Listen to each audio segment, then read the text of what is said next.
What's up, everybody? Welcome back to the show. My name is Adam Palmer. I am your host. This is the Hobby News Daily Morning Minute. Today is Wednesday, July 16th. And on today's episode of the podcast, we are going to be talking a little bit about Heritage Auction's big announcement they just put out, and more about the MLB draft and the Home Run Derby.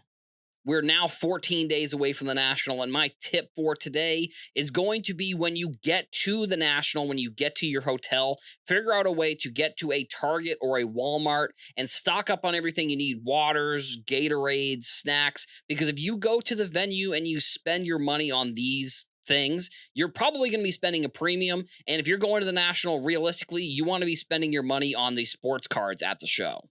Heritage recently put out a pretty big press release that they have sold items over $962 million worth of items just in the first half of this year. Now, Heritage, they don't only do sports cards. This was just Heritage Auctions as a whole. So they do art, they do coins, they do different types of stuff. But I'm sure sports cards is probably pretty high in the categories of what they are selling.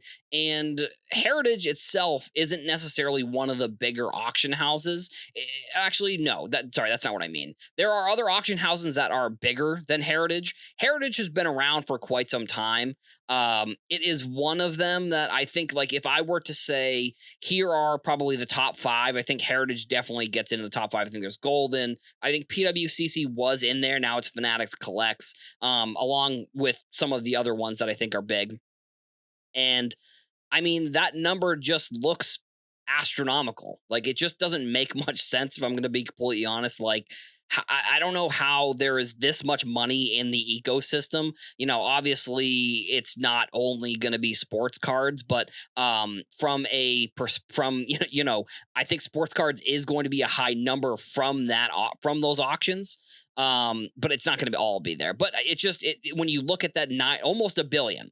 I think last year and then the year before, I think it was 1.7 billion in 2023, and then 1.8 billion dollars in sales in 2024. So they're obviously on pace to break that record in this second half of the year. I'll be interested to see if they have any like monster cards that they've had. Like, in the past, we've seen some pretty big cards that have sold through Heritage. I believe the Mickey Mantle, the SGC 10, I believe, sold through Heritage. So, there is a lot of money in this ecosystem. And sometimes I think about it and I look at the numbers and they just don't really make a lot of sense. I mean, this is sort of one of the things I talked about yesterday, where certain sales of cards don't make a lot of sense. And I don't know, it could be any number of things of why we're still seeing people spend this astronomical amount of money. It could just be, I don't know. I mean, I don't want to chalk it up to like just rich people buying things just to buy them. But I think in the ecosystem, it could be a lot of people buying inventory, whether they are buying and selling. It could be, I don't know. I don't think breakers, but like I always, that's always, I think, an option there. That's always one thing that I think could be a reason why we're seeing some of the crazy prices. But I think overall, it's a good thing for the market if you are somebody who is into buying and selling, because I think that 800 or the 900, almost $1 billion in half a year. Heritage selling almost $1 billion worth of inventory in half a year. What I think that means is that people are definitely willing to buy. They're definitely in and buying.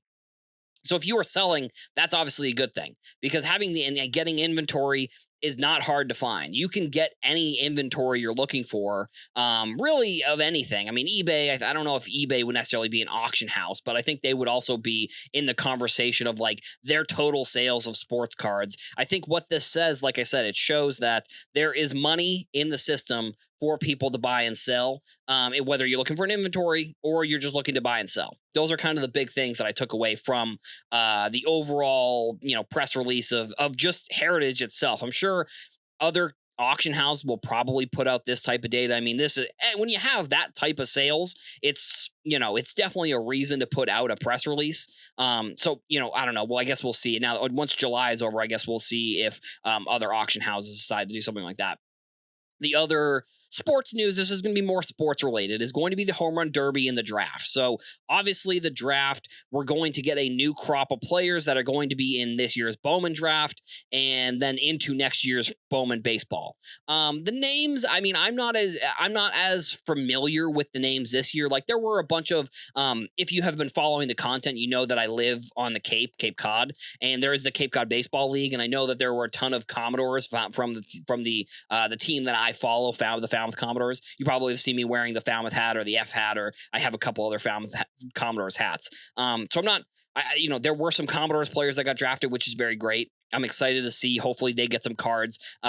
Some of them were later round draft picks, so I don't know exactly how tops decides the later round draft picks. I know in Bowman draft, I think they go the first two picks, and then the third pick goes into the next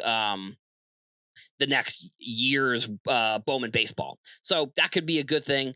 We also had the home run derby, or also including the draft during MLB All Star Weekend. I think is a great idea also. But then we have the home run derby. I think realistically, the home run derby, they need to make some sort of change. I don't know what exactly they need to do. I think they probably need to take away the timer. I think you just need to limit it to the amount of pitches you can get, because if you watch the players out there, they have to take timeouts, and it just feels like it sort of is losing the momentum of the excitement that goes on when players are hitting home runs. It's very surprising to me that they haven't figured out a better system, I guess. Maybe, I mean, the home run derby, I watched a little bit of it, but I wasn't like enthralled with it. It wasn't like sit down 100% television the way that I feel like it has been in the past. I'm going to be completely honest.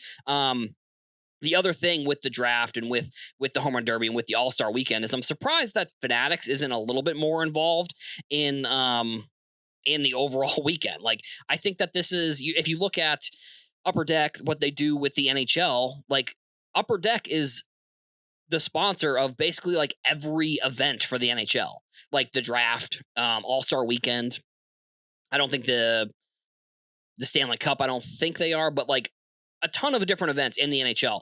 I feel like Fanatics needs to get in there and somehow get more involved from that standpoint with these types of events. And with that, I think I'm a little bit surprised that they have not figured out a way to involve more rookies. Similar to like the NBA, how they have, I think it's the freshmen and sophomores, so they have the first and second year playing against each other.